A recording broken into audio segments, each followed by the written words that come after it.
É, tá oscilando de vez em quando, mas não tá dando para ouvir agora. Salve, pessoal, muito boa tarde, sejam todos bem-vindos a mais uma mega entrevista aqui no canal do Professor Marcos, canal Zeta. E hoje, com a ilustre presença do professor, doutor David McClain, certo? Carr, eu pronunciava David Kerr, mas é David McClain Carr. Ele, doutor e professor David McClain Carr, ele é professor de filosofia, né? Ele tem formação em filosofia. Ele também é formado, ele tem PhD em religião pela Claremont Graduate University em 1988. Ele também é especialista na formação do livro de Gênesis, tá? O David Carr hoje estará falando sobre sua obra intitulada a formação do Gênesis, do 1 ao 11, e os seus precursores. Então, doutor e professor David Carr, muito bem-vindo, fique à vontade para querer se apresentar, para querer falar alguma coisa, assim o Richter vai também estar traduzindo para a gente. Fique à vontade. Deixa ele se apresentar para o público. Okay, Dr. Carr, once again, welcome to this channel. We are all glad to have you here and to listen about your work that you talk about Genesis from chapter 1 to 11. But for now, please, may you give us a brief presentation of your biography? Sure. I am the child of a minister, a Methodist minister, and a Christian educator. And so they already sort of got me involved in education and study of Christianity from a very early age. Ele disse que é um filho de um meio, no caso, né? Metodista, no caso. Já teve um contato muito cedo também com esta questão de estudos bíblicos envolvendo o cristianismo em si. And then when I went to college, I studied philosophy, and then my master's was in anthropology before I started studying Hebrew Bible in my doctorate. Quando foi para a faculdade, a universidade, começou a estudar filosofia e teve a master's in Hebrew Bible, right?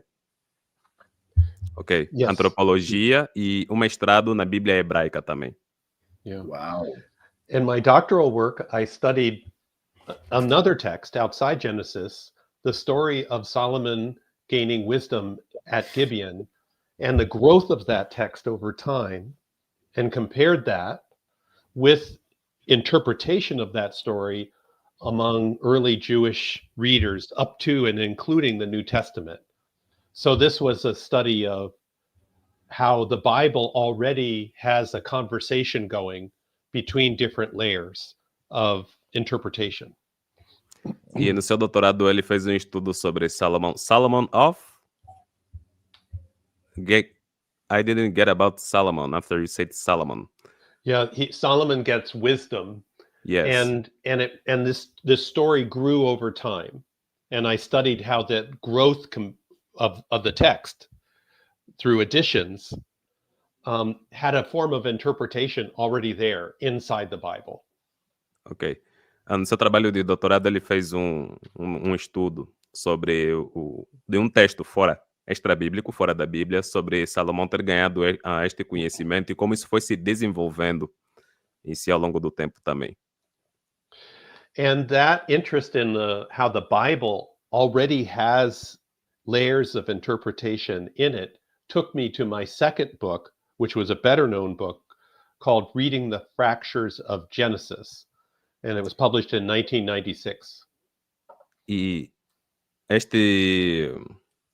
isso fez com que posteriormente ele fizesse também uns outros trabalhos, como por exemplo as fraturas, um livro que ele desenvolveu, as fraturas The Fracture of the Bible, right? Fractures of Genesis. Sorry, of Genesis. As fraturas de Gênesis, e foi publicado em 1996. So that work, which is now almost 30 years old, was my entry into the book of Genesis. And Então, I helped... Yeah, go ahead. Desculpa, também tem outra informação que eu acabei esquecendo. Ele também foi trabalhando essas camadas bíblicas e esse trabalho, o último livro que ele fez agora, fez com que... Sorry, what's the last thing you said? I'm sorry. I don't remember, but I was just, what I'm saying is that that work is in some ways one of my best known books, and it was what's established me as a scholar of the Book of Genesis in the broader international field. Então esse foi um dos melhores livros deles, que ele fez com que tivesse esse tamanho reconhecimento como um dos acadêmicos que tive que desenvolver também em ótimos trabalhos no que tange ao estudo de Gênesis. Uau! E muito bom, por sinal. Fala para ele que, inclusive, esta obra dele é tema de um seminário que eu vou lecionar agora, a partir do dia 11. Okay, he said that this is fantastic, and this work of yours will be an inspiration of a theme that he will teach in a seminary. Quando, Marcos? Dia 11 agora. Em hoje é Segunda- dia 8, né? Em Segunda? November 11th. Segunda? Segunda-feira. Uhum. That's wonderful. Isso é maravilhoso. Para quem não conhece, essa obra aqui, pessoal, ó, deixa eu só apresentar a obra para o pessoal. Esta obra aí, que está na tela, Formação do Gênesis, João 11, tá? E os precursores bíblicos, do qual o Dr. David Carr é autor.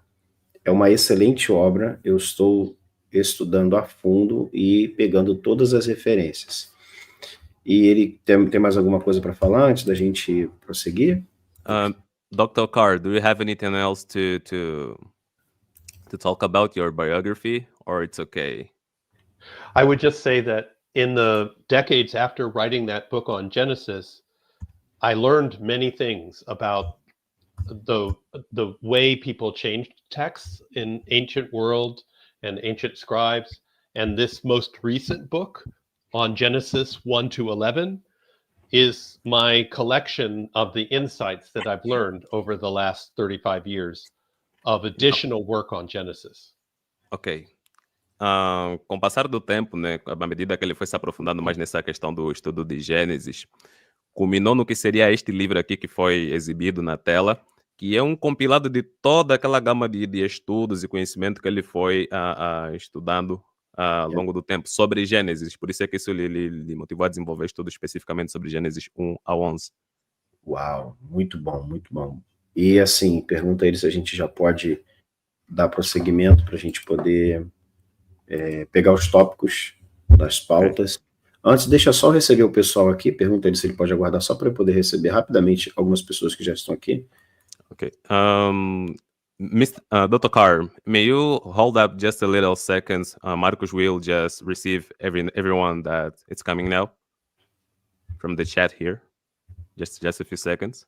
He wants to welcome everybody here who's following us.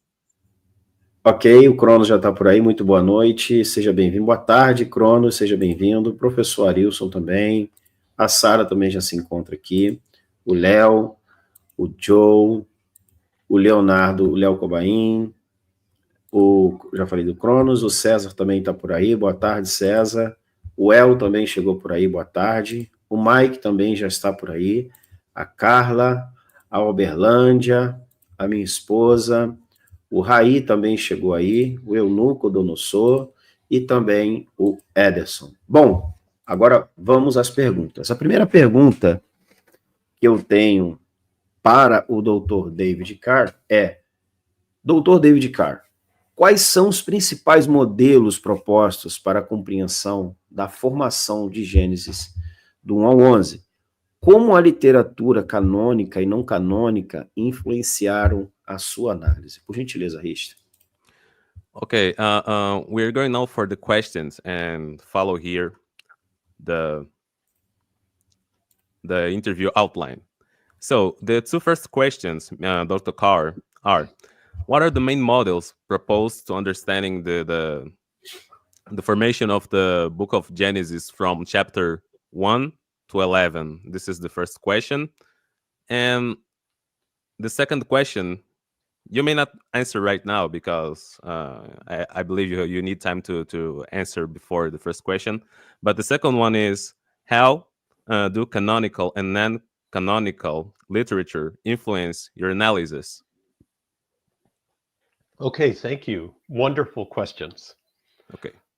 Perguntas maravilhosas, Marcos. The main thing that all scholars pretty much agree on, and scholars don't agree on a lot. I imagine that. The main thing scholars agree on is the distinction between two main types of text in Genesis 1 to 11. Ok. There's one. Yeah, go ahead. Há uma coisa que os acadêmicos concordam, que são sobre os principais textos do Gênesis, is that there are two main strands of text in Genesis 1 to 11 that are by different authors. Ok.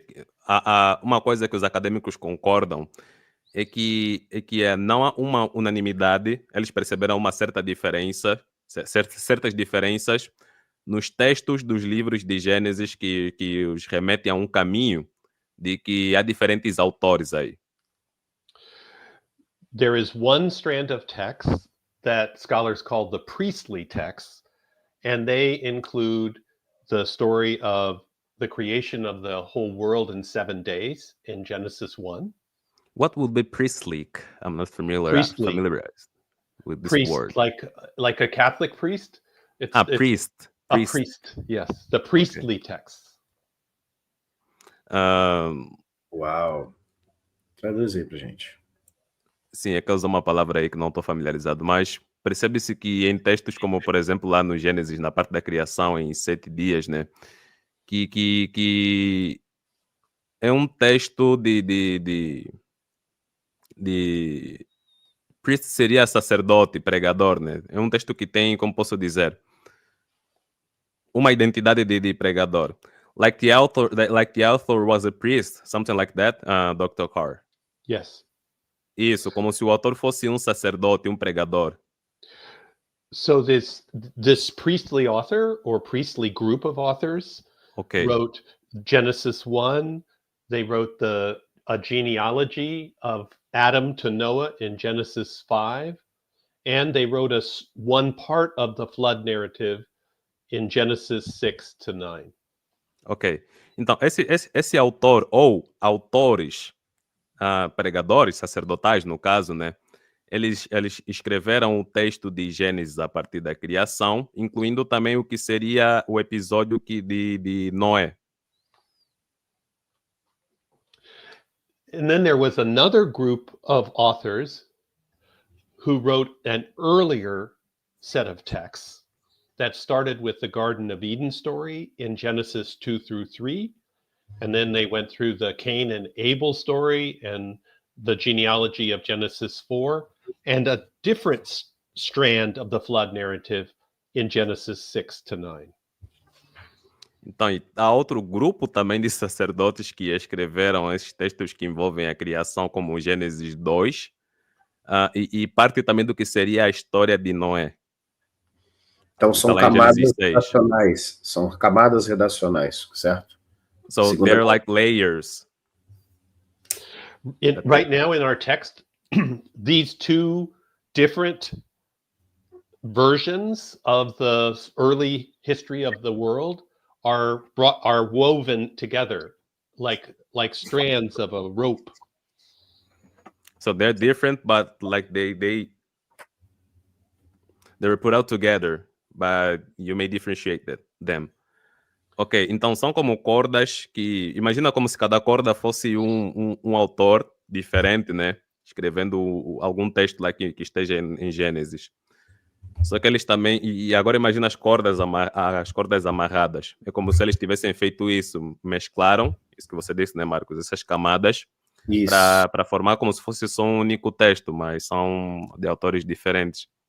E também tem o Dr. Carr também disse que tem um outro grupo que escreveu também sobre a criação em si, lá em Gênesis 2. Certo.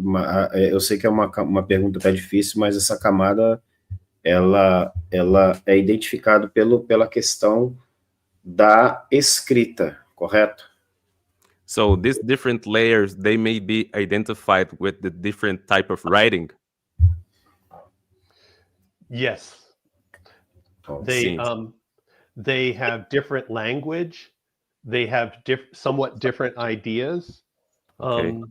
And sometimes both of these layers report the very same thing, the same event. Ok, algumas vezes essas diferentes camadas falam sobre a mesma coisa, mas você consegue ver um diferente tipo de ideia e de linguagem também. Yes. Só uma pergunta. Sobre a hipótese, eu sei que ele trabalha com a hipótese documentária. Hipótese o que travou um pouco aqui. Sobre a hipótese documentária que a Ok. gente sabe que ele trabalhou, quais foram as duas vertentes, as duas escolas que ele utilizou? A escola da hipótese documentária, quais as escolas que ele utilizou? A sacerdotal, para poder fazer para chegar a essa conclusão. So, Marcus said that you work with a documental hypothesis. Is that the right term? Okay, and which of the schools, I believe it's schools that it's said in, which of the schools you used or choose to work with this with this documental hypothesis?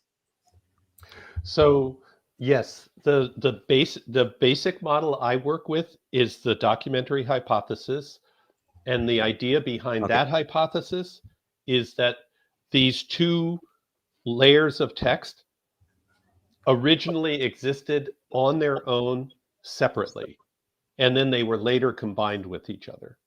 That's the documentary hypothesis. I'll tell you about the other model in just a second, but let you translate that. Ok. Sim, ele trabalha com essa questão da hipótese documental e, através disso, observou-se que havia duas camadas e que depois foram unidas no texto. Assim como, por exemplo, assim como, por exemplo, as duas narrativas do dilúvio seria uma reminiscência, né, justamente por serem duas camadas redacionais, seria isso? Como, por exemplo, such as the two narratives of the flood. Exactly. Exatamente. Yeah. Yes. Bom, deixa eu continuar, que ele não terminou. You may continue, Mr. Dr. Carr, please. So there are scholars who have a different model for how these two blocks of text developed. Some scholars think that there was an early layer of the Genesis, Garden of Eden and Cain and Abel and a flood story, what they call J. What will be Cain and Abel? Sorry. Cain and Abel. It's the two brothers where Cain kills Abel. Cain and Abel. I thought it was just one word. The way you say it. You're with me now. Sorry. That's the two characters, Cain and Abel. Okay. So some scholars think that one of these layers was first, and then scribes added into the layer the other materials, so that they think that in the beginning there was a J layer with the Garden of Eden story and the Cain and Abel and a flood, and then the priestly texts were added in as a extra layer. Or other scholars turn it around and think in the beginning there was the priestly layer with the 7-day creation account and the genealogy and the flood, and someone came along and added the Garden of Eden and Cain and Abel story into that. And so those models argue that one or the other layer didn't exist on its own separately, but was only composed and added to the other layer, as a sort of building that older layer up. Então, havia uma camada nesses textos de Gênesis que vou tentar formular do princípio, como ele disse. Então, há alguns acadêmicos que também pensam nessa questão de camadas, porém, pensam também que alguns textos já estavam estabelecidos antes de chegar à camada dos textos sacerdotais. E dentre os textos sacerdotais, eles que foram incluídos após já existirem alguns de antemão, acredita-se que textos como, por exemplo, Caim e Abel, a outra parte da história do dilúvio, foram acrescentadas posteriormente como uma camada. Não sei se fui claro nessa questão, mas as camadas sacerdotais incluíram, acreditam-se, alguns escolares, pelo menos, né, acadêmicos, acreditam que esses textos foram incluídos pelos autores sacerdotais posteriormente, no caso, né, e misturaram com textos com ideias que já haviam antes, lá na questão do livro de Gênesis em si. So now I want to say one more thing about theories of the formation that is specific to my book. Ok, agora ele vai falar. Sorry. Go ahead. Agora vai falar sobre algumas teorias dessa questão que são específicas do livro dele. Yes, Mr. Dr. Carr, you may continue, please.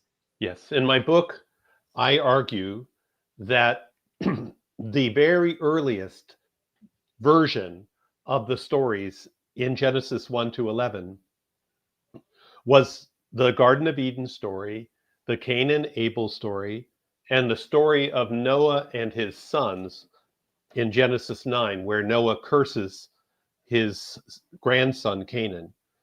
Those three family stories formed the earliest version of an ancient biblical primeval history. And only later did someone add into that primeval history a version of the story of the flood. So the flood was added later into an earlier set of family stories.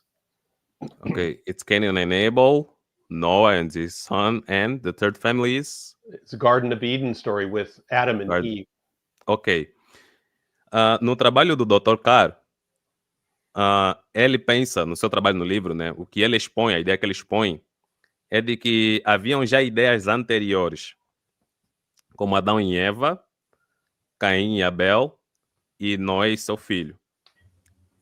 E na sua investigação, o que ele expõe é que alguns elementos foram sendo adicionados posteriormente. Essas três famílias que citei antes, Adão e Eva, Caim, Abel e Noé, essas três famílias, como o Dr. Carr colocou aqui, eram textos anteriores e questões como, por exemplo, o dilúvio em si, o ato do dilúvio, a água toda caindo, né? É algo que foi adicionado posteriormente. Ou seja, a história de Noé já estava lá. O fato de ele ter amaldiçoado seu Canaã, ter sido amaldiçoado, já estavam lá anteriormente. E só depois é que textos como o ato do dilúvio é que foi adicionado posteriormente. Então é isso que o Dr. Carr traz na sua obra. Uma pergunta. Essa questão dessas camadas redacionais, alguns acadêmicos acreditam que, por exemplo, uma data exata para o Gênesis não se consegue estabelecer, mas uma data possível seria o século VI. Então, como essa camada redacional, essa composição do livro de Gênesis pode ser no século VI, então já existia uma questão traditiva oral, porém, advindo de outras culturas, se foi uma influência maior de outras culturas, e daí Israel pode ter adquirido essa tradição, ou simplesmente o autor ali, ele aprende na Babilônia e acrescenta. Não sei se ficou clara a minha pergunta. A tua pergunta foi se Israel aprendeu estas questões, essas camadas. Porque existem duas tradições, israelita e judaíta. Se essa tradição advém de Israel, e aí de uma questão, inclusive, da antiga Mesopotâmia, como Egito, etc., porque eu li na obra dele que parece que é isso. Ou, aí no caso, o escritor judaíta que aplica ali, mas de uma tradição advinda de Israel, e por causa dessa influência, acho que assim fica mais sintetizado. Não sei se deu para ficar claro. Eu acho que entendi. Vou tentar fazer a pergunta para ele. Vamos lá, sintetizando. Se essa tradição vem de Israel, influenciado pelas culturas do Antigo Oriente, e o escritor ali, o redator final, os judaítas, aprendem ali no cativeiro babilônico. Pronto. Okay. About these layers, did the Israelites, that's right? Ancient Israelites. Ancient Israelites. Israelites, thank you, Israelites.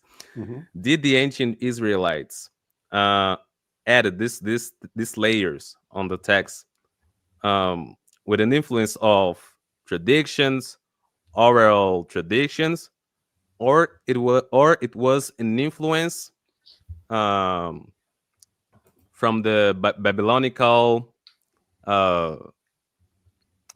when they were in prison in Babylonia. That's the term, right? They were in exile, in Exile. Babylonia. Okay. Yeah. These layers were the tradition from Israelites, or it was something that was influenced by a Jewish priest while they were exiled in Babylon.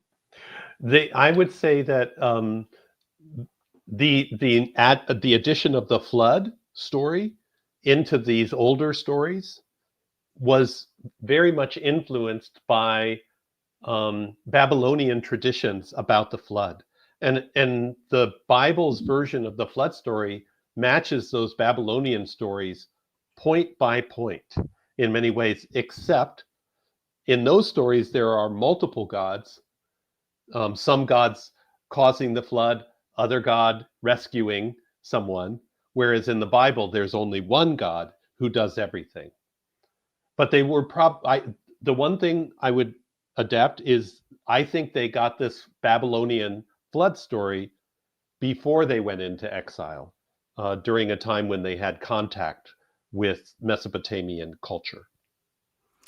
O Dr. Carr disse que eles pegaram essa ideia. So that would be the Jewish. I said Jewish because I believe there's a difference. There was a difference between Israelites and the south part. The southern kingdom, part is Judeans. Judeans. So there's a difference with Jewish and Judeans. Okay. Yeah, but these are everything happening in the Genesis 1 to 11 story is done by Judeans.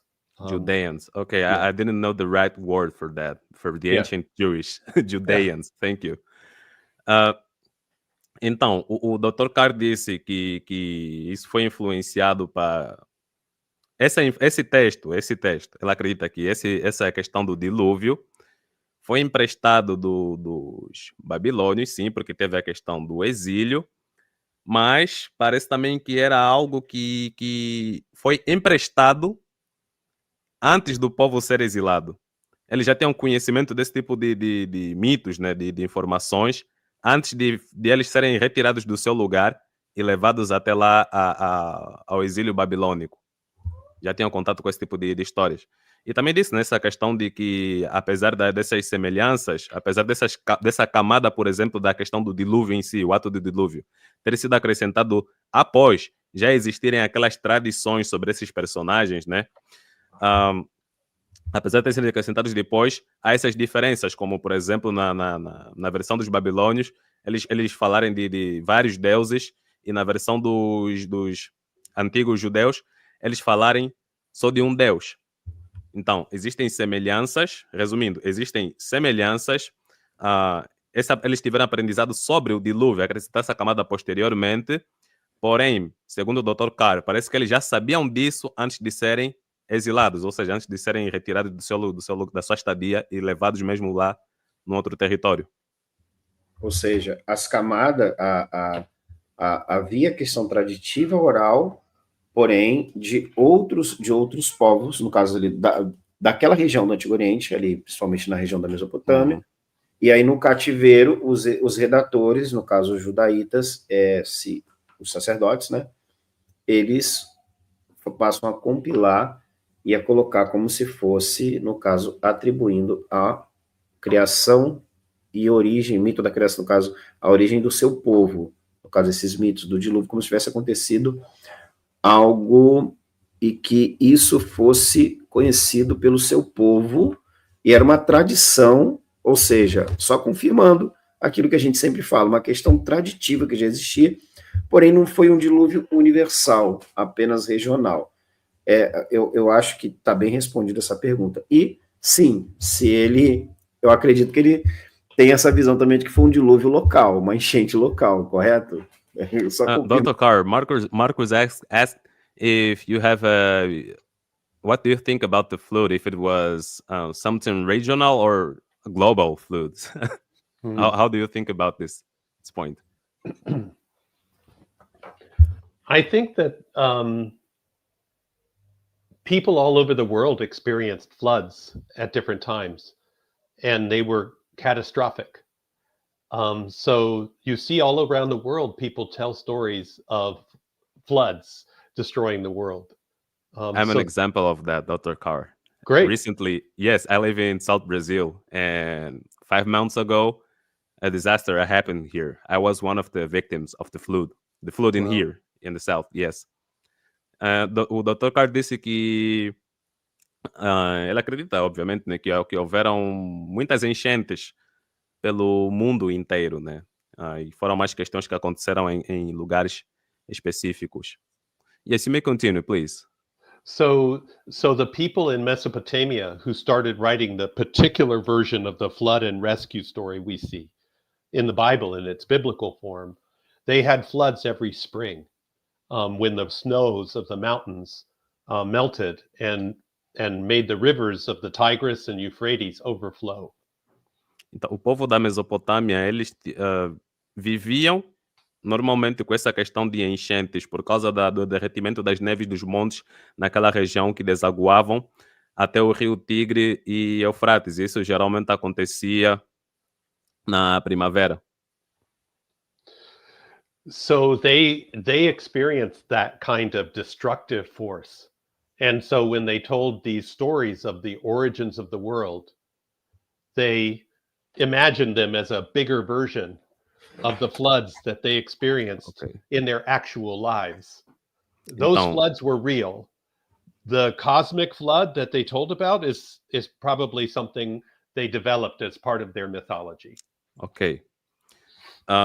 O Dr. Carr disse que esse tipo de desastres aí acontecia normalmente naquela região, só que a visão que eles tinham sobre tais eventos era algo mais amplificado, algo mais de um tamanho mais cosmológico, né?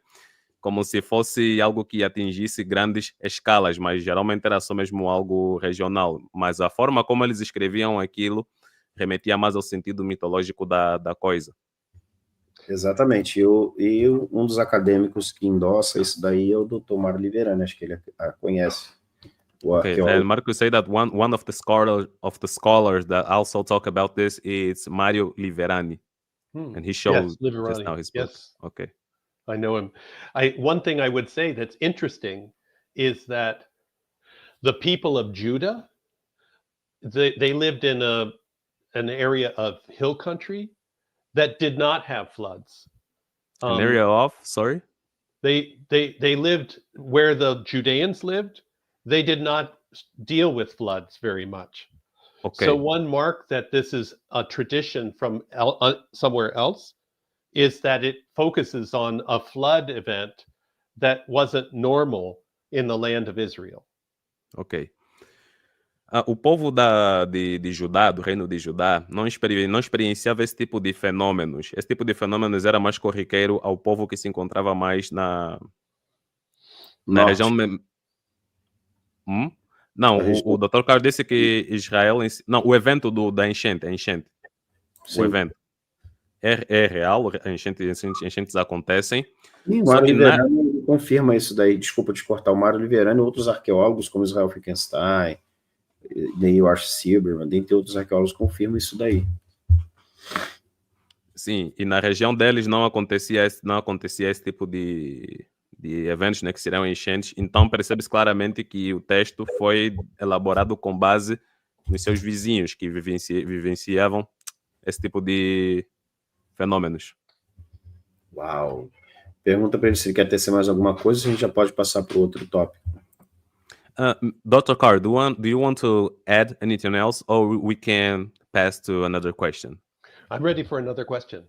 Ok, está pronto para a outra questão, por favor. Então, uma outra pergunta que está aqui na nossa pauta seria como as descobertas dele, né? Qual seria esse ponto aqui? Então, se você quiser perguntar diretamente para ele, mas é só para o público poder entender a pergunta que vai ser dirigida a ele, que seria, Dr. Carr, como suas descobertas sobre Gênesis do 1 ao 11 afetam a interpretação teológica desses capítulos? De que forma o senhor acha que a teologia do Gênesis se relaciona com o resto da Bíblia? Por gentileza. Sim, mas qual seria o ponto aqui para eu conseguir me localizar direitinho? Então, O primeiro, o segundo? acho que está no 4, porque as outras Quatro, né? partes ele já foi destrinchando. Ele falou Isso. sobre as camadas de tradição, literatura canônica, ele já falou sobre isso daí agora no tópico 4, sobre a interpretação Sim, teológica. sim. Me E como as identifiquei agora. descobertas dele Certo. sobre Gênesis 1 ao 11 afetam a interpretação teológica desses capítulos. Okay. Dr. Carr, how your findings about Genesis 1 to 11 affect the theological interpretation of these chapters? One great question. If I'm right about the flood narrative being added later to its context, this really changes some ideas people have about original sin and the Garden of Eden. O Dr. Carr disse que se ele estivesse certo sobre essa questão de o dilúvio ter sido acrescentado posteriormente, isso pode mudar a percepção de afetar pessoas que pensam sobre essa questão do pecado original. Traditional theology and churches often speak of there being some kind of original sin by Adam and Eve in the Garden of Eden. As tradições cristãs, no caso, né, abordam muito sobre essa questão do pecado original ter sido originada por Adão e Eva no Jardim do Éden. Yes, you may continue, please. But that story, if you read it, actually never uses the word sin. And it's mainly a story of the very first humans who are like children growing up to be adults and in a sense being disobedient teenagers. Now I have a question, but I'll try to No. focus on this. Então, a história em si fala sobre... na história em si, não vemos nada escrito sobre pecado original. Ele fala sobre humanos que foram criados, que eram inocentes e que estavam passando por uma fase de desenvolvimento. So Adam and Eve make a mistake, and they pay for it by having to leave the garden. But God takes care of them and clothes them in garments made of animal skin and provides for them. I'll let you translate, and then I'll go to the next thank story. you. E eles foram expulsos do Jardim do Éden, né, como muitos de nós já sabemos a história, e mesmo assim Deus ainda continuou cuidando deles, providenciou roupas e estava de olho neles ainda. And if we continue with the early stories, the story of Cain and Abel, Cain murders his brother Abel, which is obviously a very bad thing. But God, even though God is very upset, gives Cain protection from anyone who might kill him as God sends him out from the settled land. So again, humans make a mistake and God is upset, but God still cares for them. And it's a process of human growing up. E sobre a história posterior, que vem depois da questão de Adão e Eva, sobre Caim e Abel, Caim matou o seu irmão, que assassinou, né, como uma coisa ruim, e mesmo assim Deus ainda providenciou um tipo de proteção para Caim, né? Então está voltado mais num contexto do desenvolvimento, a proteção de Caim, e ele virou um fugitivo que foi para tendo uma terra, né? E mesmo assim, Deus ainda se preocupou com ele, porque isso transparece uma questão de desenvolvimento do personagem em si. Yes, Dr. Carr. Yes. So far, we have these stories of human growing up, but there's no basic sin no kind of basic flaw in humans. They're just learning. Então, apesar disso, nós não vemos nada que envolve essa questão do pecado em si. Gira mais tudo em volta de desenvolvimento dos humanos ali, nessa história. So there's Crescimento deles. So there's no original sin yet, no fall yet in these stories. The place where people get an idea of the fall, of basic sin, actually comes in the beginning of the flood story. And Okay. the flood story starts, yeah, go ahead. Sorry, I said I will put up That's okay. my finger, but I just forgot. E até então, não há nenhuma ideia sobre essa questão de queda e pecado original. Até lá em Caim e Abel. Essa ideia só passa a surgir a partir da história de Noé. So the first place where we get this idea of a basic fall, a basic sin in humanity, is in this later flood story, which begins with this sentence in Genesis 6, Genesis 6, verse 5. Então, a aparição dessa questão da queda em si aparece só nessa história do dilúvio em Gênesis 6, 5. Genesis chapter 6, verse 5, that's right? Yes. I believe. Acho que dá para abrir para a gente ler rápido, né, Marcos? Só para o pessoal ter uma ilustração. Gênesis 6, 5. É a partir daí que começa a surgir essa ideia da queda e do pecado. Sim, Gênesis 6:5, ele quer que abra. Podes abrir aí? Sim. Depois eu queria fazer uma pergunta para ele, porque eu já tinha pesquisado sobre essa questão, sobre a serpente estar nua. Pergunta se ele pode... só pegar, porque isso aí foi um ponto que me chamou a atenção na obra dele. Para ele ver que eu estudei a obra dele. Marcus is trying to put in the screen now Genesis 6:5 so we can read it together to have an idea. Sounds good. But using this little space while he's searching it, he asked about the snake being naked. That's right. It's something that you wrote in your book. Yeah. I believe it's the snake in the Eden. Yes. Garden. Yeah. Marcos, acho que você abriu King James aí na parte das versões, aparece em inglês. Mas também dá para deixar em português, dá para traduzir, né? De português para inglês. Que é do inglês? Sim, mas podes deixar em português, daí vou traduzir para inglês. É porque eu quero entender o contexto. Peraí. É Gênesis 6 o quê? 6:5. 6:5 aqui, ó. Isso. Certo. Okay. Mas, por enquanto, ele vai abrir parênteses da questão da cobra. Ok. We will read this text right after the naked snake. I don't know why this is naked snake. What's the deal about the naked snake in your book? It's a way the Hebrew works, where the word at the end of chapter 2 of Genesis, it says the two humans were naked and unashamed. Okay. And the word for naked there is the Hebrew word arom. Arom. Ele diz que no final do capítulo 2, in the final of chapter 2? At the end of chapter 2. At the end. No fim do capítulo 2, aí fala que os dois se viram nus, e a palavra hebraica para nus, what's the word in Hebrew? Sorry? Arom. É arom. Yeah. So, and then chapter 3, right after that, introduces the snake. And it says that the snake was more arom than all the animals of the field.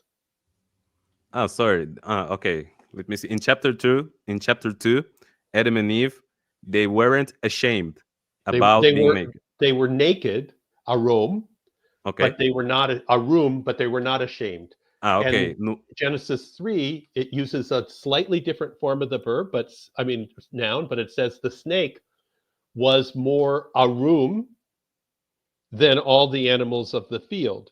Ok.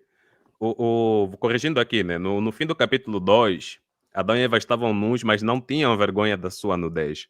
Só que no começo do capítulo 3, a mesma palavra arom, que é o verbo, né? Que isso tem uma pequena mudança, que também foi usada para cobra. Yes, you may continue, please. So, the original Hebrew text was just written with consonants, not vowels. And so these words appear the same. And that you could either translate that word that the snake is more arom as more clever. That's one way you could translate those consonants. But there's another way you could translate the same consonants as meaning the snake was more naked than all the animals of the field, just as the Adam and Eve were. It's another type of translation for that. That's right? It can go either way.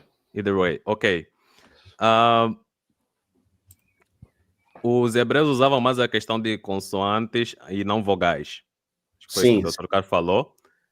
E essa palavra, no 10, dá para ser utilizada na cobra, na questão da cobra, da serpente estava no jardim. E isso também remete à mesma ideia de ser apresentado como um animal astuto. Então, a serpente estar nua ou astuta, teria o mesmo, ou ser astuta, né, do que os outros animais, teria o mesmo sentido, por causa dessa palavra arom. Uau!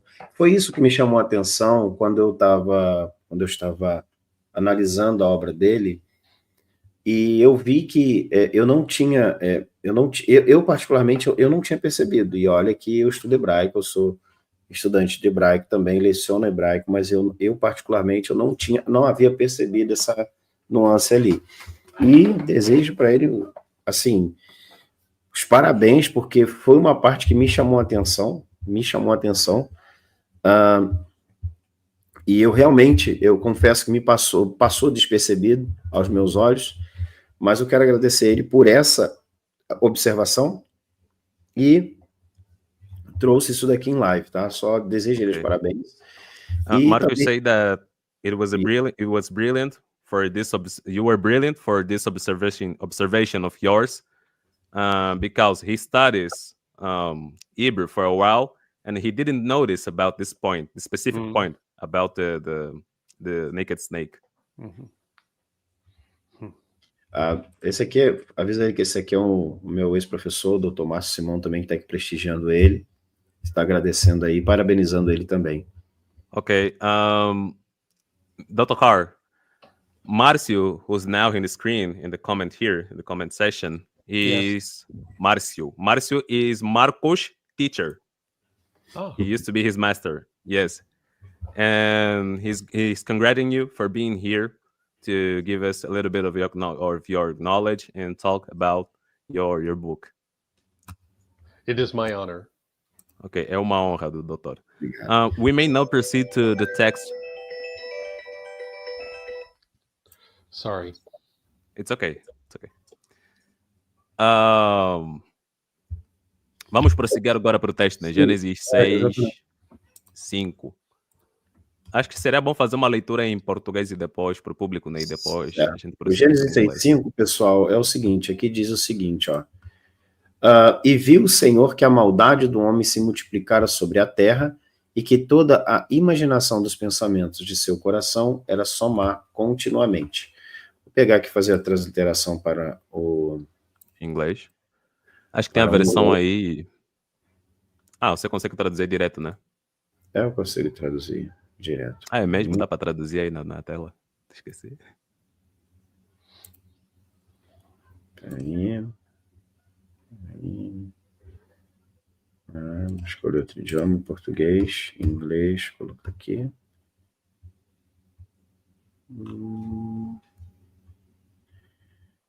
Peraí, deixa eu atualizar aqui que fica melhor. Aparece aqui, peraí.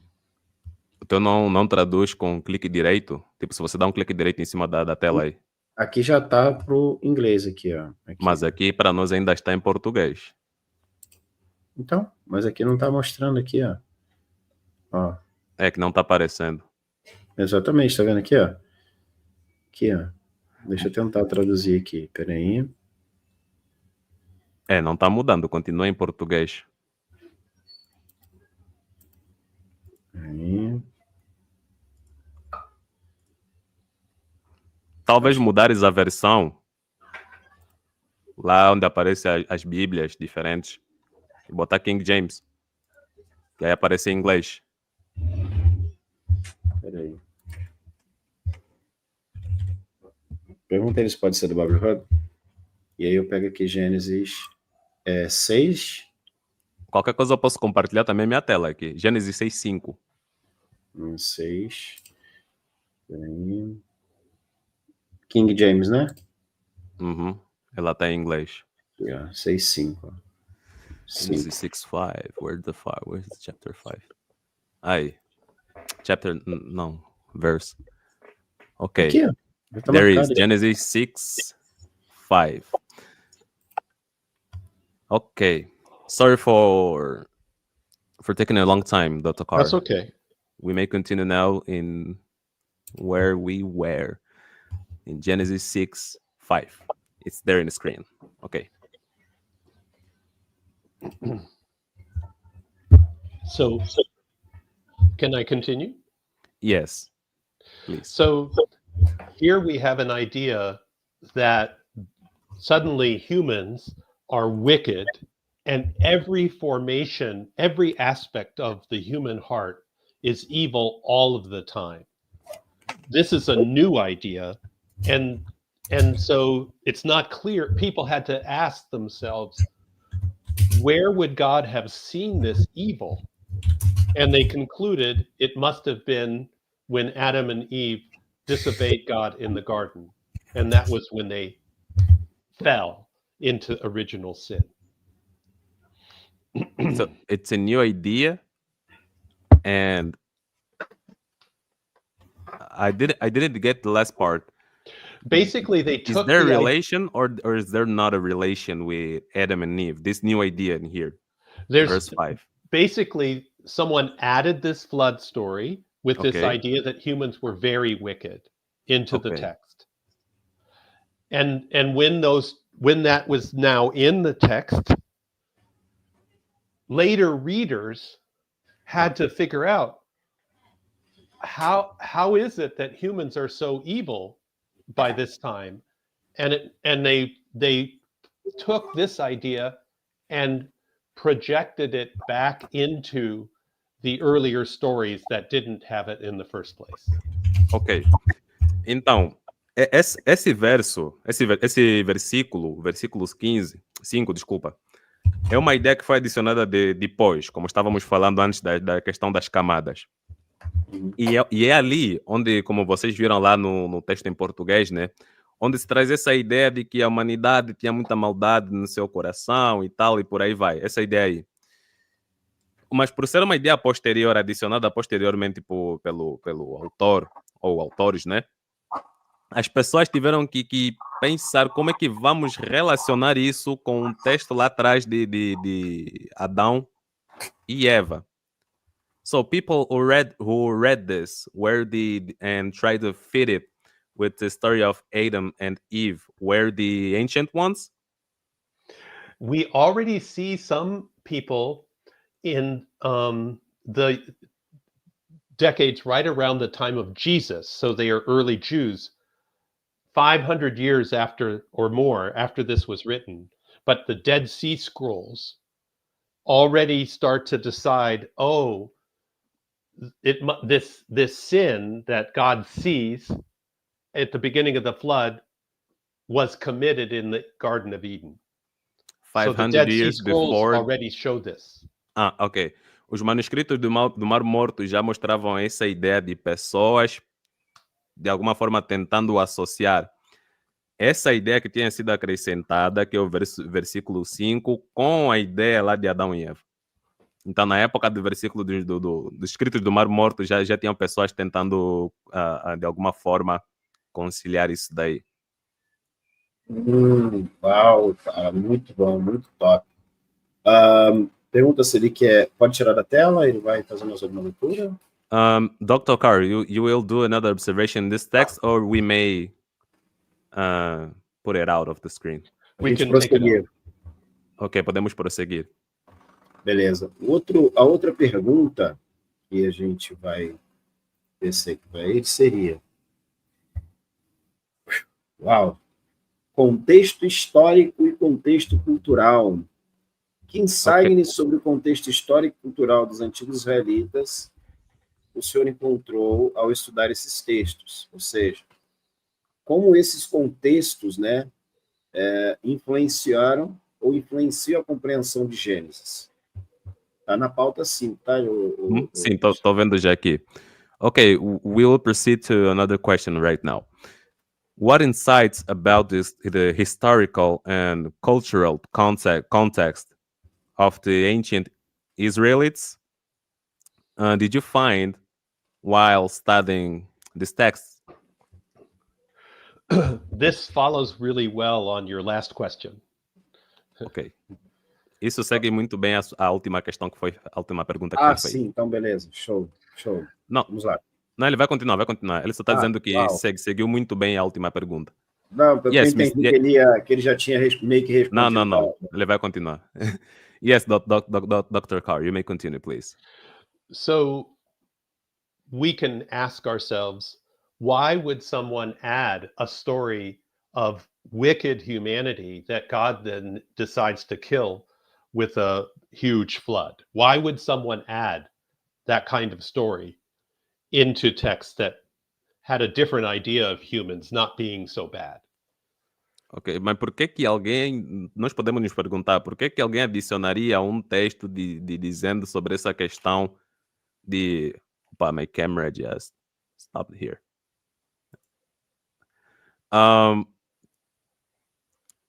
Devemos nos perguntar por que... Não é que só acabou a bateria aqui, mas daqui a pouco já troco.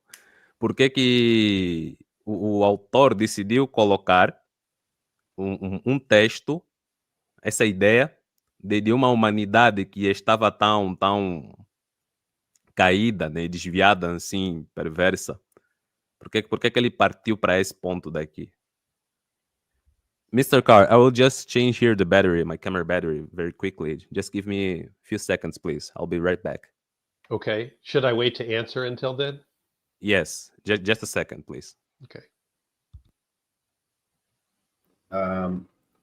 Vamos lá. Já respondeu, né? Já respondeu, né, Richter? Richter? Please. Richter? Richter, tá me ouvindo, Richter? Voltou? Voltou. And I'm back. Okay. Você quer que eu infarte? Eu infarte? Não, relaxa, Marcos. Eu vou tendo uma pergunta em cima da pergunta dele. Ele acabou fazendo uma pergunta. E aí eu acabei... Não, é uma pergunta retórica. Sim, uma pergunta ele fez. retórica. É uma pergunta retórica e depois ele vai prosseguir. Eu só traduzi a pergunta retórica. Dr. Carr, you may continue, please. So my explanation has to do with work I have done on trauma studies and the kinds of ideas and beliefs about themselves that people have who have gone through an experience of communal trauma. Ok.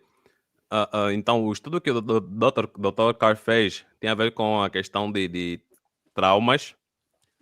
It's about the trauma they live, that's right? Mm-hmm. That inspired them to put this kind of text?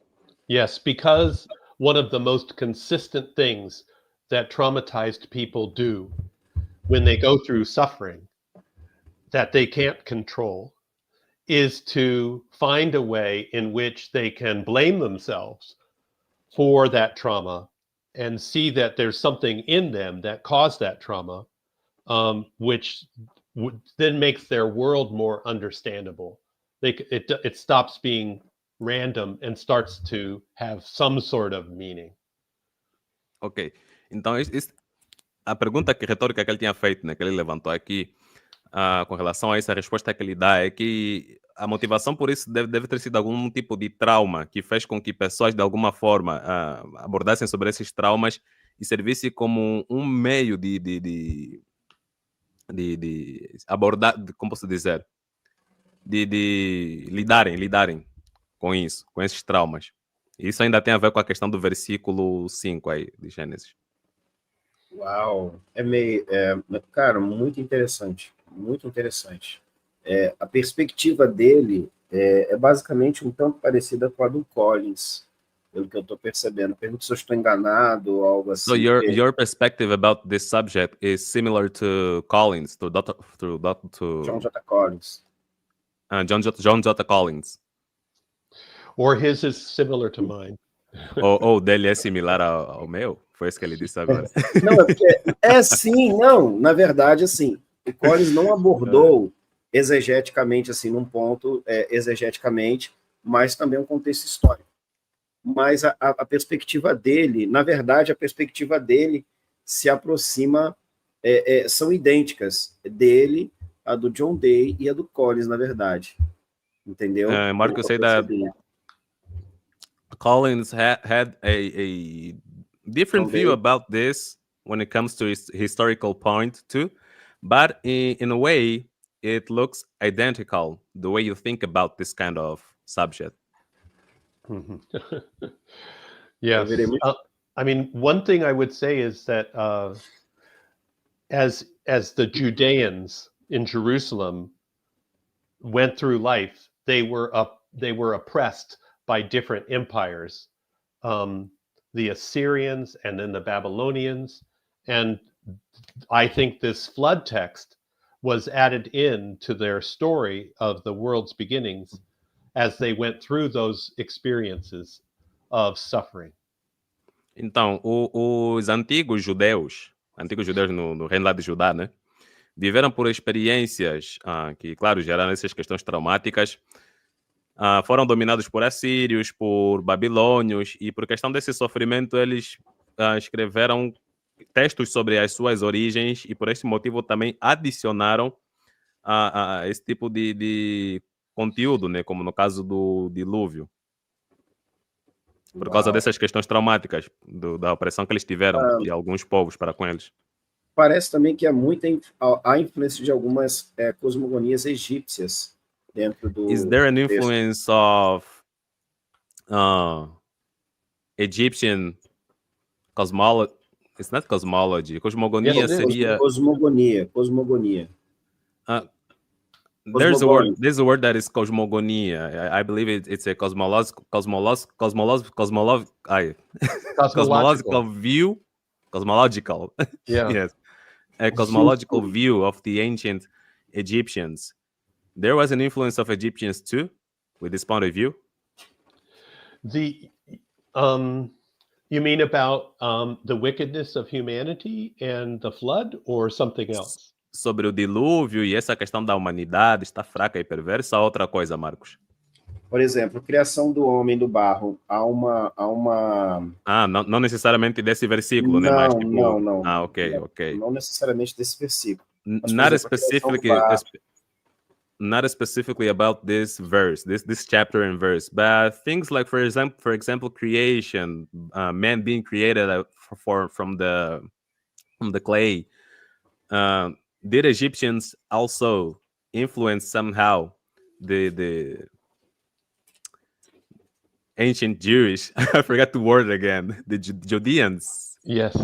Judeans, that's right. Jewish. It is Judeans. Yes. Judeans. Okay. Yeah. Judeans. Or Judeans. It's fine. Yeah. Did Egyptians also influence them? In my view, there may be some Egyptian influence in the first chapter of the Bible, the 7-day creation account, but overall, Egyptian influence is much stronger in some other parts of the Hebrew Bible, like wisdom literature of Proverbs or Song of Songs, than it is in this part of Genesis.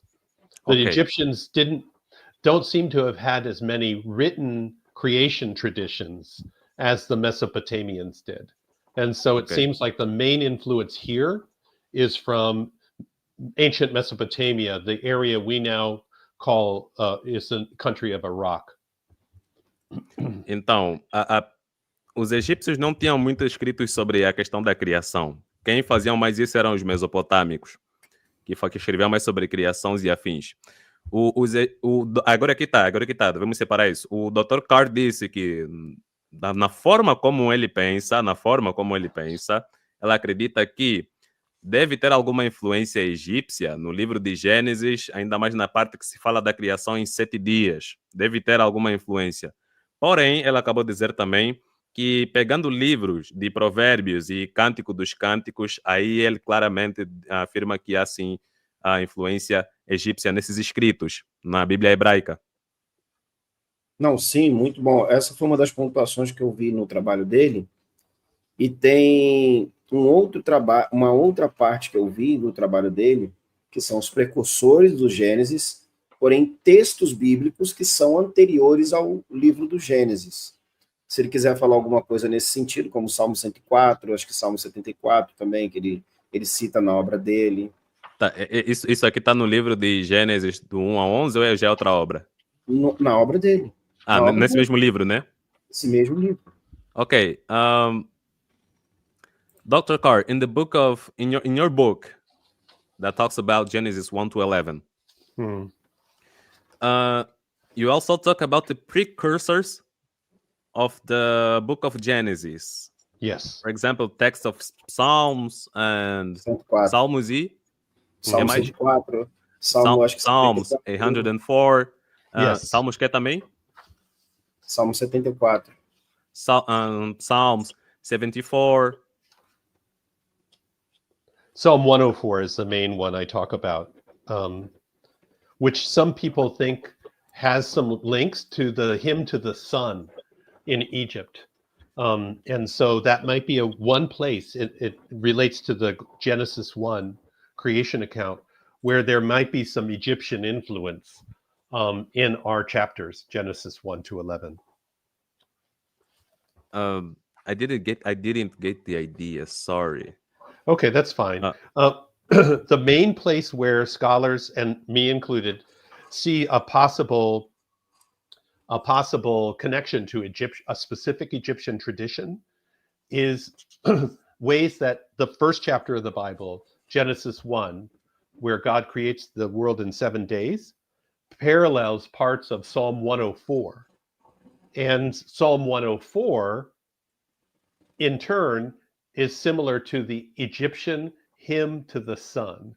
Hymn to the sun. What's hymn to the sun? The sun is shining into my window here.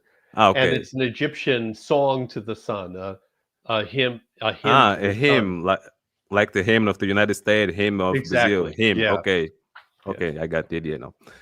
Há algumas, o que o Dr. Carr disse é que não só ele, como outros acadêmicos, veem que sim há algumas influências egípcias no que seria o livro de Gênesis, e que também há um paralelo entre Salmos 104 com textos de Gênesis. The idea of the hymn to the sun, it's also something that you see that might have had an influence on Genesis, that's right? Yes, it might have, though many people don't think that the authors of Genesis read the Egyptian hymn, but they often think that there were some Canaanite authors, the non-biblical Canaanite authors earlier they knew that Egyptian hymn, and then the biblical authors received the tradition through their Canaanite precursors. Okay. That's how people usually talk about it now. Sobre os precursores, o que é que as pessoas falam sobre isso agora? É que o povo cananeu tinha conhecimento de um hino egípcio sobre o sol. O hino de Atom. That's the hymn of Atom. Exactly. Yeah. Ok, o hino de Atom. Eu li na obra dele também. He wrote about this. Okay. He read, sorry. Fala para ele que eu precisei ler pelo menos umas... Deixa eu ver quantas páginas eu estudei da obra dele. 135 páginas, até agora. O que você estudou?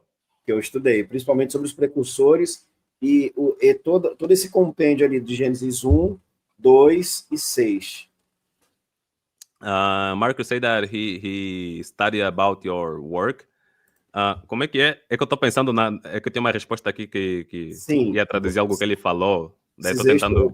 até agora eu consegui estudar 135 páginas da obra dele, Uhum. dentre elas em que fala o Gênesis 1, 2, 4, até, pegando do Gênesis 1 ao 6. He studied a E alguns 135 outros a mais que pages eu li of esporadicamente. your book and work, and that we're talking about Genesis from chapter 1 to 6. Do So ao he's studying a 6. lot about your work. E Gênesis Thank 6 you. também? Não, então, sobre o que ele fala sobre do Gênesis 1 ao 6 e algumas outras partes esporádicas, dando um total de 135 okay. páginas até agora.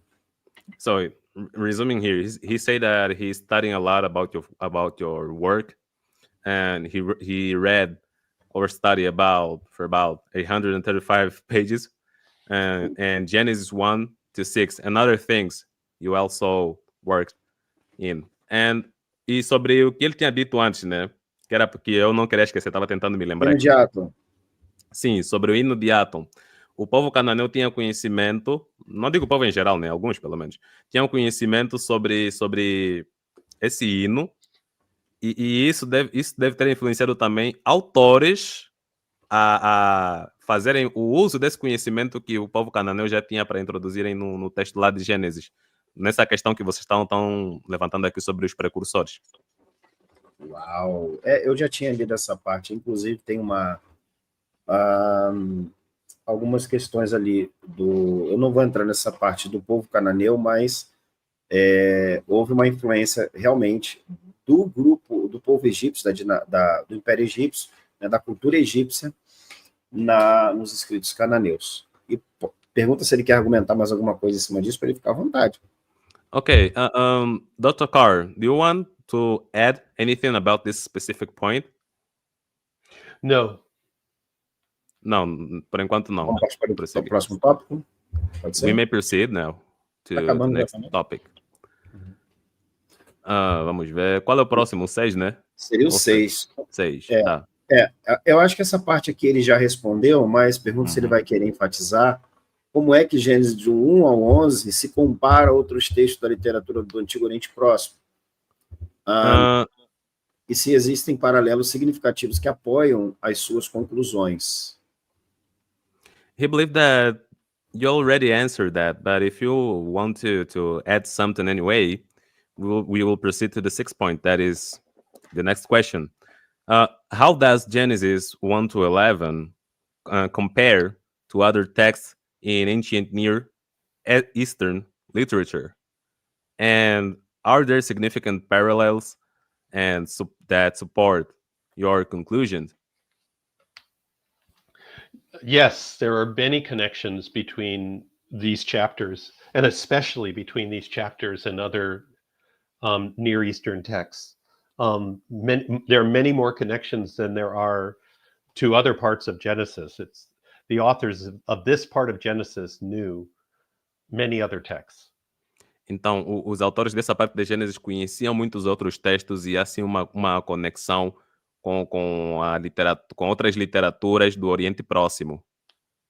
They include some possible connections to Egyptian traditions that we just talked about in the first chapter, but there are many, many more connections between Mesopotamian texts and the chapters 2 through 11 in this part of the Bible. So chapter 2 to 11 have more connection with Mesopotamian texts. Okay. Yes. Yes. Ele disse que existem essas conexões com o que seria também a literatura lá do Oriente Próximo, dos egípcios, inclusive, mas a partir do capítulo 2 até o 11, a influência vem mais do povo mesopotâmico. Um ponto aqui que eu queria perguntar para ele, pergunto para ele se eu posso fazer uma pergunta para ele. Marcos wants to ask a question. Okay. May he? Ok, Certo. sim, pode. Algumas análises que eu fiz, estudos comparados, justamente da antiga, principalmente mitos babilônicos, como Enuma Elish, pelo menos na minha concepção e na opinião de alguns acadêmicos, aquela primeira parte de Gênesis 1, que fala sobre a criação dos céus e da terra, mas em específico a parte em que no que tange, que fala da separação dos céus e da terra, o firmamento dos céus e da terra. Se ele também acredita que essa parte não necessariamente tenha o Enuma Elish, mas é uma influência do Enuma Elish, e se ele concorda que existe uma reminiscência do mito do combate de Tiamat contra Marduk, ou de Marduk contra Tiamat, dentro dessa parte do texto de Gênesis. Se existe uma reminiscência, Isso, existe uma influência. influência no caso, né? Okay, Marcus asked now about Genesis 1, if there is an influence of the myth of Enuma Elish. Yes, there very much is. In English, it's the same thing? The Enuma Elish is an ancient Near Eastern, Enuma. Mesopotamian myth Okay. of creation that tries to show that the Babylonian god Marduk is more powerful than any other god.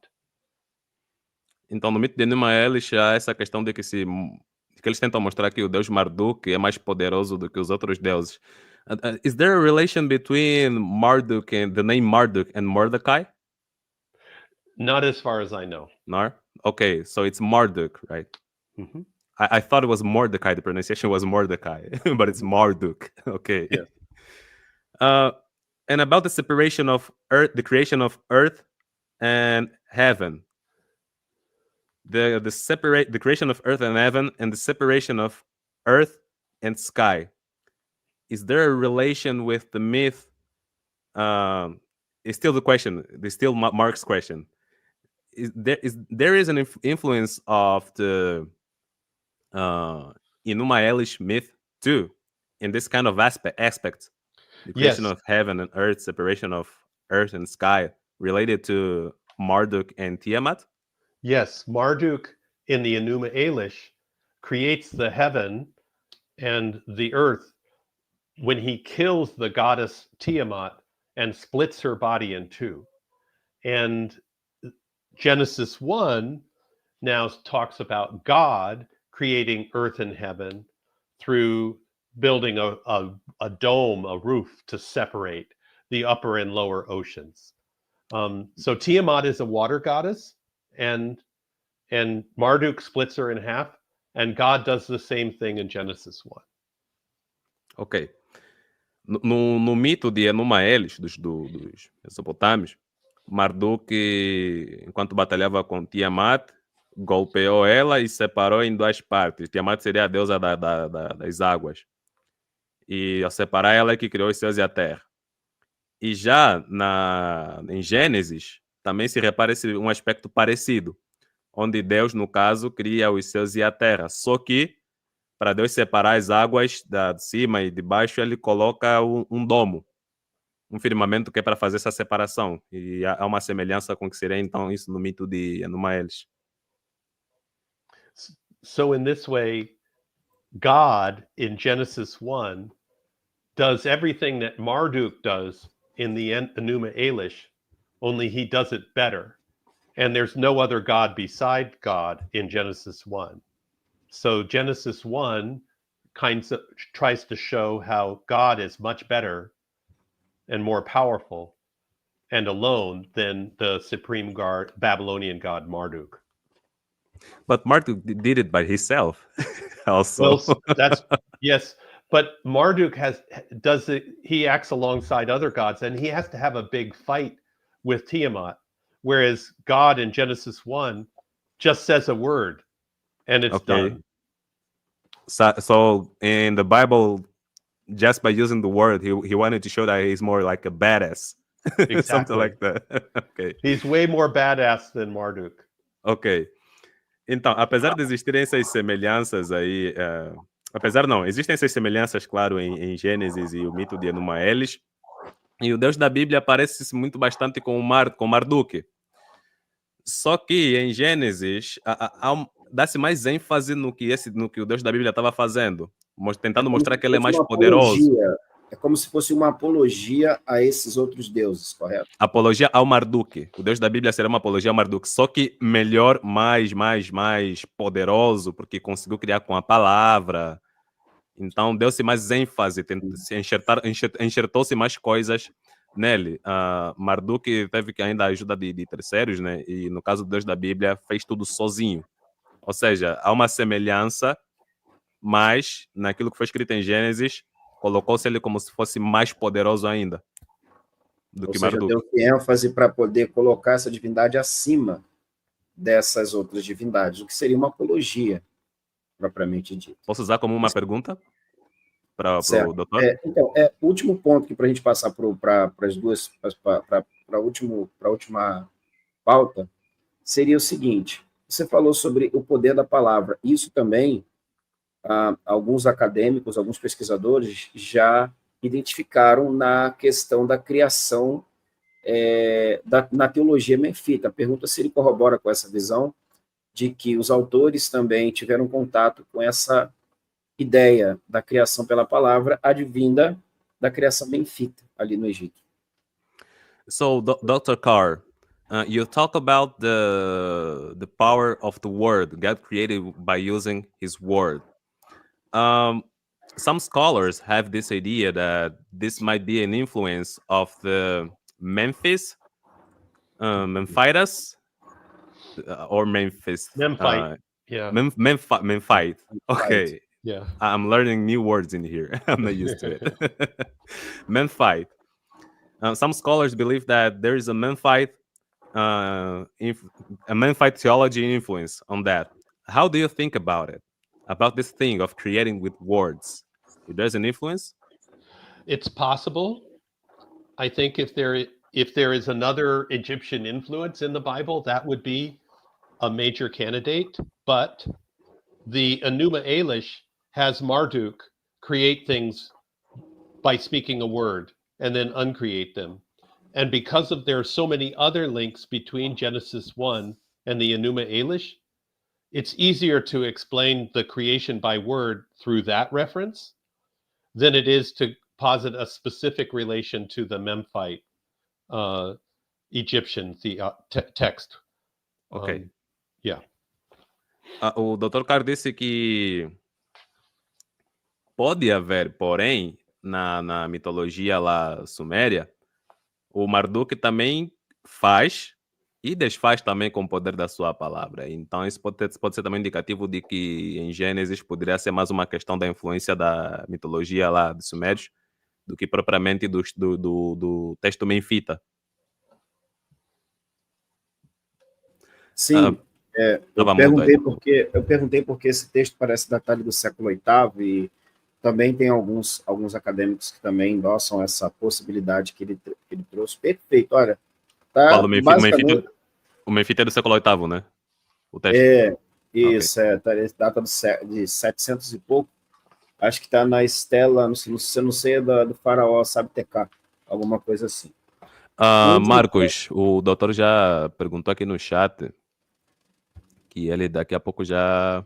Não, é a última pergunta e a gente vai encerrar agora, tá bom? Se ele pode... Então seria bom pular já mesmo no... vamos lá então. So he will ask the last question right now. Eu acho que eu já vou... Carr. Certo. Dentro de tudo que ele já analisou, né, as implicações atuais, qual é a relevância das histórias de Gênesis do 1 ao 11 para o mundo e como as questões que ele levantou no trabalho dele podem se relacionar com a teologia contemporânea e os debates sociais? A pergunta é nova ou também está estabelecida aqui no... Aqui no 7, as implicações atuais, relevância contemporânea. Qual é a relevância? No 7, né? Das Acho que já histórias? concluí. Isso.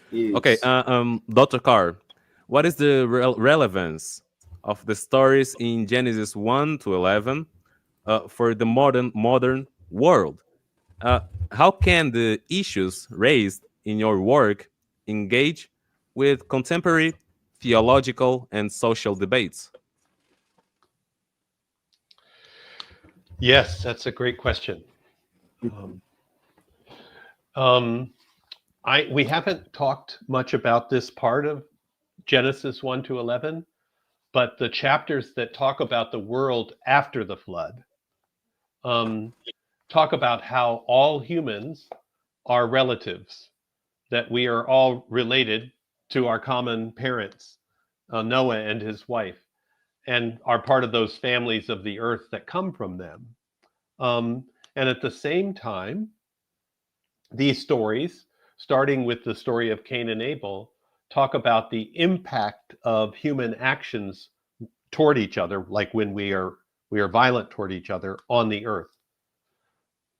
I'll continue in a second, but I realize I should let you Ok. translate. Yes. Bom, abordamos um pouco sobre essa questão de Gênesis do 1 ao 11, falamos dessa questão de Adão e Eva, de Caim e Abel, e essas histórias falam mais de como a humanidade, de alguma forma... Sorry, what was the thing you said about Cain and Abel? Cain pollutes And the earth. Abe.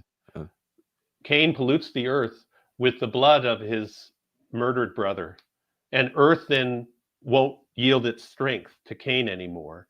And then later, all of humans and even animals ruin the earth with their violence. So there's a connection between human violence and the pollution of the earth, the ruin of the earth.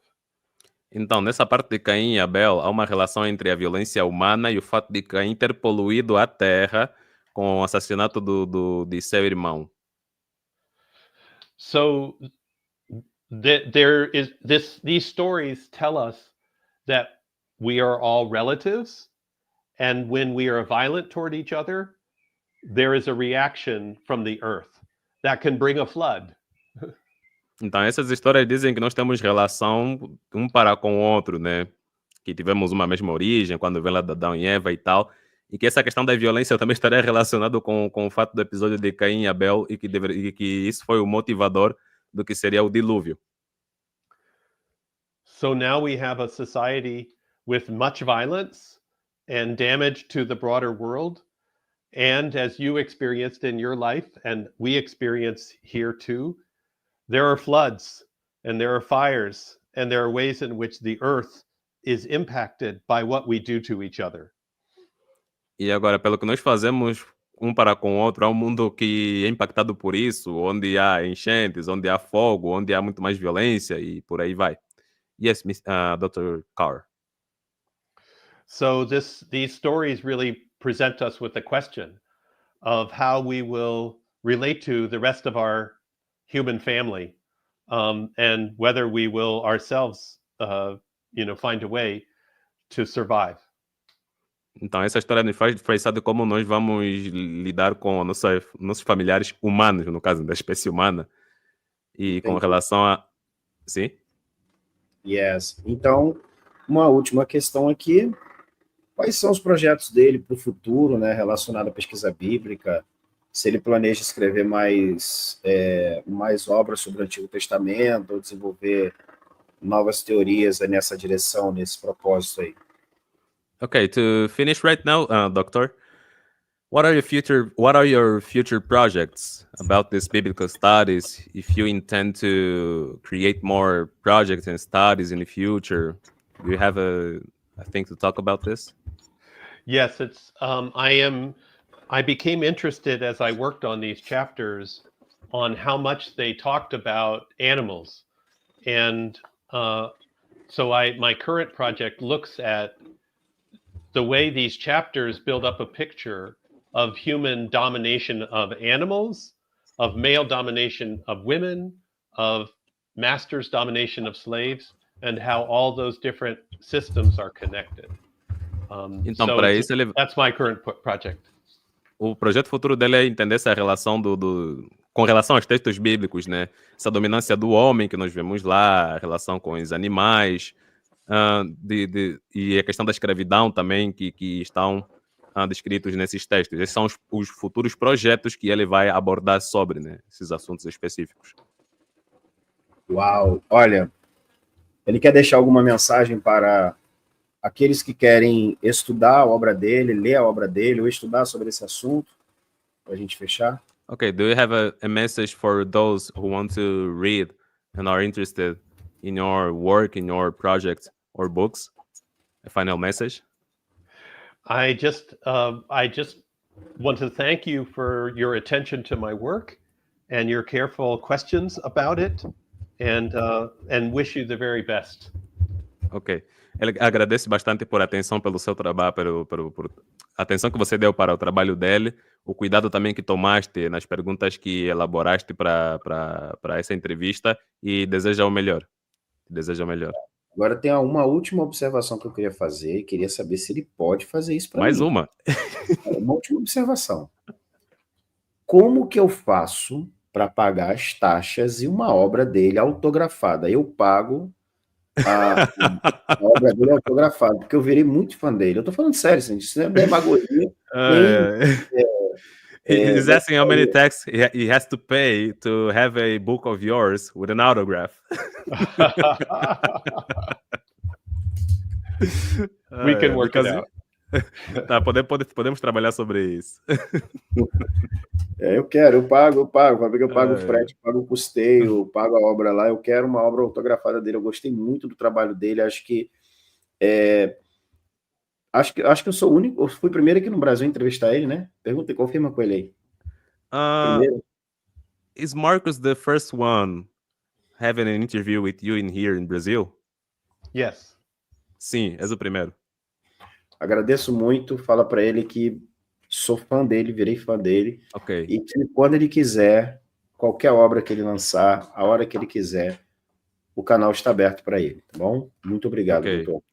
He says he's grateful, he's a big fan of yours, and the channel will always be open to receive you when you launch a new book, a new work, project, anything else that you have to give to the public. Okay, thank you very much, Dr. Carr, for being here. Thank you so much. Ok, muito obrigado. Valeu. Fala para ele que para sair tem um botãozinho ali, ó. So, okay, to sair do estúdio. To quit the studio, there's a next button, and do you see it? Here, just a second. I'll look. There's a few options in the bottom here. Yes. I see leave studio. Yes, that might be it. Okay. Vou dar continuidade aqui, vou tecer algumas argumentações aqui, pessoal. Okay. Tá bom? All right. Okay. So we're all set? Yeah, we're all set. Marco will continue to talk with the beholders here. Okay. So if you want to quit, it's okay. Okay. Bye-bye. Okay. Bye-bye. Deixa eu só agradecer aqui o Gueromel. Pessoal, quero muito agradecer, primeiramente, a vocês, tá? E, assim, se fizeram um presente aqui, tá dando eco aí não, né, Richter? Tá dando barulho aí não, né? Não. Até nem deu para ouvir durante a entrevista em si. É que ele fica, é que dá para ouvir de vez em quando. Ele vai oscilando, aparece, desaparece, aparece, desaparece. Deixa eu agradecer aqui. Eu vou agradecer a galera que mandou superchat. Vou agradecer aqui a galera também que mandou o Pix, como por exemplo, o Paulo Ney Peixoto mandou 10 aí para contribuir, para pagar o tradutor, que é o Richter. O Edu mandou 30. Obrigado, Edu, pelo Pix. O Lindomar Fernandes mandou 10, muito obrigado. O Eduardo Stobaus mandou aí 20, muito obrigado. Galera, eu quero agradecer a todos vocês, tá? Agora faltam, acho que, R$30 só para pagar o Richter. O Pix está aí fixado, quem quiser ajudar, tá? Eu agradeço ao Richter, mas agradeço também aqui os superchats que mandaram. O César Renato mandou 2. Marcos, eu vou sair agora. Obrigado, tá, Richter? Depois eu faço o Pix aí, tá bom? Não, tranquilo, grande abraço. Primeiro eu vou tomar aquela garrafa de uísque, tô brincando. Não, mas, cara, gostei muito dessa entrevista, cara, foi muito boa. Na verdade, todas foram boas, né? Mas ficou melhor com uma pauta muito melhor elaborada. E acho que